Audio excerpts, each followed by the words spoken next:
4 people died outside in Denver over that cold weekend, but we now know it was a series of overdoses.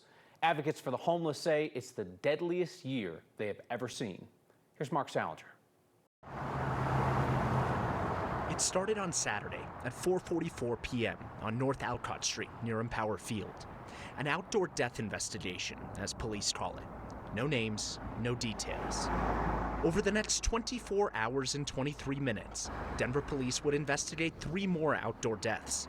We now know all 4 people overdosed. People are dying, and people are dying publicly in Denver today. In front of businesses, in public plazas, and on busy streets, the overdoses came one after another, all outside.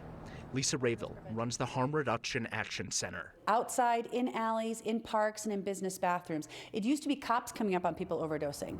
Now it's 17-year-old baristas. 4 outdoor deaths in one day may seem like a lot, but the Denver Department of Public Health says it's become normal.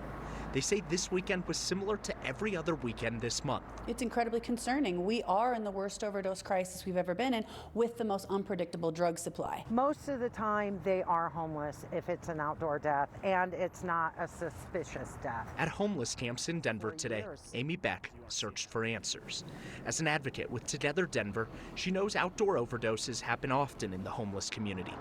260 people living on the streets have died in Denver so far this year. 170 of those have been overdoses. Sometimes substance use is the coping mechanism that people use to stay warm.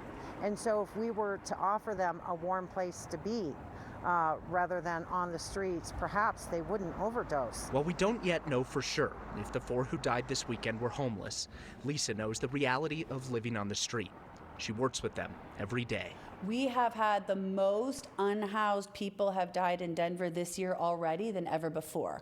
Overdose is the leading cause of death of our unhoused neighbors in Denver and has been for the last 7 years. So you can't talk about homelessness without talking about the overdose crisis. Denver City Council voted in 2018 to allow a supervised drug use site. The goal was to give people who are going to do drugs regardless a safe place to do them inside.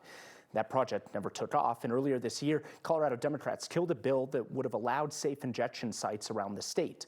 Advocates like Lisa argue that approach is the only way to stop people from overdosing in the streets, Kyle, just like we saw this weekend. I mean, they certainly look at the numbers year to year. They know the anecdotes because sometimes they know folks personally. They know their circumstances. Right. And just how bad are those numbers? If you compare us to last year, we still have a month left in this year. We have already surpassed the number of overdoses than we saw in the entirety of last year. Go back to 2019, we're at more than double from just 4 years ago. All right, Mark Salinger, thank you.